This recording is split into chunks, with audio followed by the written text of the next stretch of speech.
பள்ளியிலே எங்களுக்கு கிடைத்த தகவல், பத்திரிகையிலே, ஊடகத்திலும் வலைதளங்களில் வந்த செய்திகள், ஒரு நபர்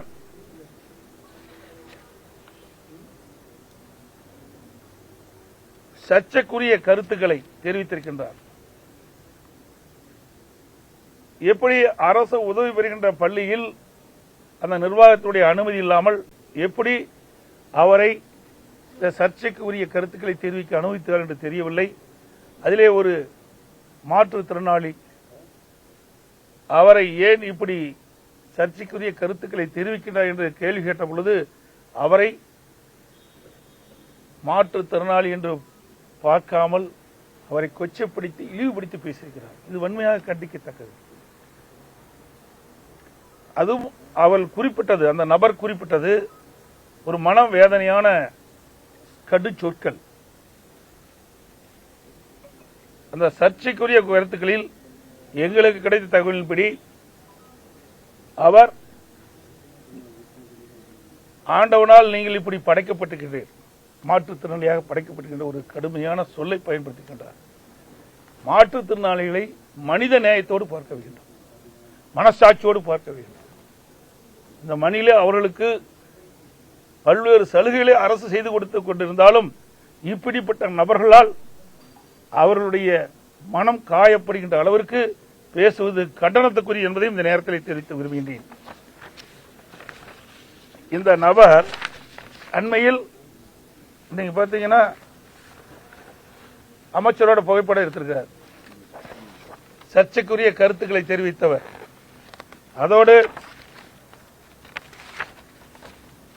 இன்னும் சில அமைச்சரோடு புகைப்படம் எடுத்திருக்கிறார். இப்படிப்பட்டவர் அரசனுடைய செல்வாக்கின் காரணமாக பள்ளியிலே இப்படிப்பட்ட சர்ச்சைக்குரிய கருத்துக்களை தெரிவிப்பது கண்டனத்துக்குரியது என்பதை இந்த நேரத்தில் தெரிவிக்க விரும்புகின்றேன். அதேபோல நாமக்கல் மாவட்டம் எருமைப்பட்டி அம்பேத்கர் நகரில் உள்ள அரசு துவக்கப்பள்ளியில் அந்த சுவற்றிலும் இந்த சமையல் அறையினுடைய பூட்டில் சமூக விரோதிகள் மனித மலத்தை பூசியிருக்கின்றார்கள். எவ்வளவு கொடுமையான விஷயம்! இது மிகுந்த அதிர்ச்சி அளிக்கின்றது. ஏற்கனவே வேங்கவேல் சம்பவம், இன்னும் அதற்கு தீர்வு காண முடியவில்லை இந்த அரசாங்கத்தால். அப்படிப்பட்ட சூழ்நிலையில் இப்படிப்பட்ட நிகழ்வு நடைபெறுவது கண்டிக்கத்தக்கது. அதோடு மதுரை ஆமின் நிறுவனத்தில் பல்வேறு முறைகேடுகள் நடைபெற்று உள்ளதாக அங்கு இருக்கின்ற ஊழியர் ஒருவர் வீடியோ வெளியிட்டிருக்கின்றார். உண்மையான அரசாங்கமாக இருந்திருந்தால் அந்த வீடியோவில் வெளியிடப்பட்ட செய்தியை, அந்த முறைகேடுகளை ஆராய்ந்து அதில் யார் தவறு செய்ய என்பதை கண்டுபிடித்து நடவடிக்கை எடுக்கப்பட்டிருந்தால் ஒரு நல்ல அரசாங்கத்துக்கு அடையாளம். அந்த நிர்வாகம் சிறப்பாக இருக்கும். அந்த நிர்வாகத்தில் ஏற்படுகின்ற குறைகளை, முறைகேடுகளை வீடியோ மூலமாக வெளியிட்டது அந்த ஊழியர். அவரை இன்றைக்கு சஸ்பெண்ட் செய்யப்பட்டிருக்கிறார், தற்காலிக வேலை நீக்கம் செய்யப்பட்டது. இது கண்டனத்துக்குரியது. இப்படி எல்லா துறைகளிலுமே முறைகேடு நடைபெற்றுக் கொண்டிருக்கின்றது. அதெல்லாம் ஒவ்வொன்றாக இன்றைக்கு வெளிச்சத்துக்கு வந்து கொண்டிருக்கின்றது என்பதையும் இந்த நேரத்தில் தெரிவிக்க விரும்புகின்றேன். அதோடு